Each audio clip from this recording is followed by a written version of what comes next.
ये कोई आम मिशन नहीं था, ये एक ऐसा गुप्त ऑपरेशन था जिसकी भनक तक दुश्मनों को नहीं लगी। नाम रखा गया ऑपरेशन सिंदूर, क्योंकि इस बार निशाना सीधा देश की बेटियों की इज्जत पर था।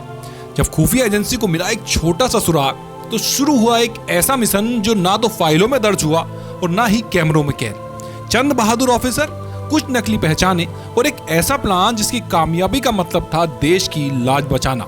कैसे रची गई इसकी चाल? कौन थे वो गुमनाम हीरो जिन्होंने अपनी जान दांव पर लगाई? और कैसे इस मिशन ने इतिहास रच दिया?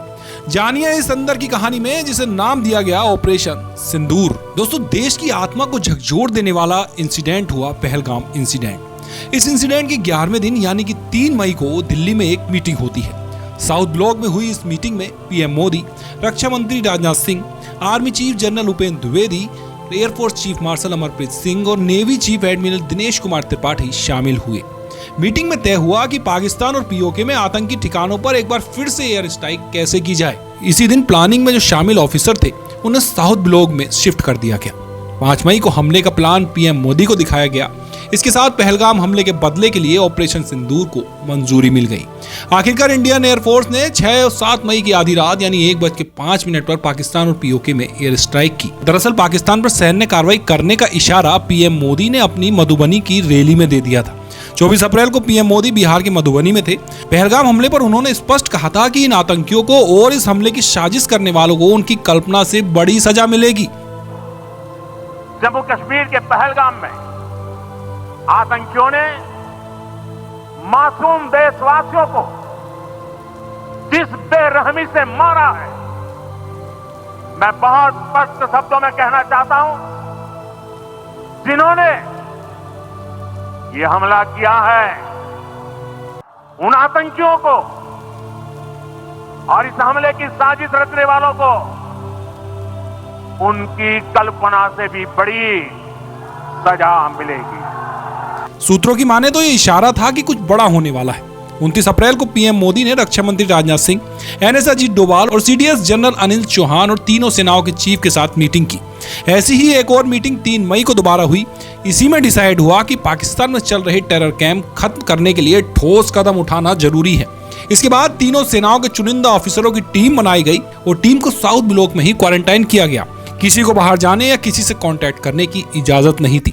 उन्हें पर्सनल फोन इस्तेमाल करने या परिवार से बात करने की भी परमिशन नहीं दी गई थी। 5 मई को एनएस अजीत डोभाल ने ऑपरेशन का प्लान प्रधानमंत्री को मंजूरी के लिए सौंपा। इसके बाद इस ऑपरेशन के लिए 6-7 मई की रात को चुना गया। सेना ने देर रात 1:51 पर सोशल मीडिया पर ऑफिशियल बयान जारी कर कहा, इंसाफ हो गया। साथ में ऑपरेशन सिंदूर की फोटो भी शेयर की। ऑपरेशन सिंदूर पूरा होने से ठीक पहले इंडियन आर्मी ने सोशल मीडिया प्लेटफॉर्म एक्स पर एक वीडियो पोस्ट किया। इस वीडियो में टैंकों से फायरिंग, लड़ाकू विमानों से मिसाइल लॉन्च और हमले की ट्रेनिंग ले रहे सैनिक थे। इसके साथ ही संस्कृत में एक श्लोक लिखा था, प्रहार्य सन्निहिता जयाय प्रशिक्षिता, यानी हमला करने के लिए तैयार और जीतने के लिए प्रशिक्षित। वहीं सूत्रों की माने तो इस पूरे ऑपरेशन में रॉ की भी अहम भूमिका रही है। हमले के लिए भारत की खुफिया एजेंसी रॉ और नेशनल टेक्निकल रिसर्च ऑर्गेनाइजेशन ने 21 आतंकी ठिकानों के इनपुट दिए। इनमें से 9 सबसे अहम टारगेट चुने गए। एनएसए ने तीनों सेनाओं के चुनिंदा ऑफिसरों की टीम बनाई, उसे ब्रीफ किया कि ऑपरेशन का मकसद आतंकी संगठन जैश-ए-मोहम्मद और लश्कर-ए-तैयबा की टॉप लीडरशिप को निशाना बनाना है। आपको बता दें कि एयरफोर्स ने जिन 9 आतंकी ठिकानों को निशाना बनाया है, उसमें 4 पाकिस्तान में और 5 ठिकाने पीओके के कब्जे वाले कश्मीर में थे। इसमें बहावलपुर में जैश-ए-मोहम्मद का हेडक्वार्टर, कोटली में आतंकी ट्रेनिंग कैंप, मुजफ्फराबाद में लश्कर-ए-तैयबा का ठिकाना और मुरीदके में लश्कर का हेडक्वार्टर और बाग में हिजबुल मुजाहिदीन का अड्डा शामिल है। सेना ने साफ किया है कि ऑपरेशन के दौरान पाकिस्तानी सेना को निशाना नहीं बनाया गया। ऑपरेशन का मकसद सिर्फ सैन्य कार्रवाई नहीं था, ये दुनिया को मैसेज देने के लिए था कि भारत अब टेररिस्ट पर सिर्फ बयानबाजी नहीं करेगा, सटीक और असरदार सैन्य कार्रवाई से जवाब देगा। दोस्तों, ऑपरेशन सिंदूर सिर्फ एक मिशन नहीं था, ये एक पैगाम था कि जब बात माँ बहनों की इज्जत की हो तो भारत का हर सिपाही सिर्फ फर्ज नहीं निभाता बल्कि जान की बाजी लगा देता है।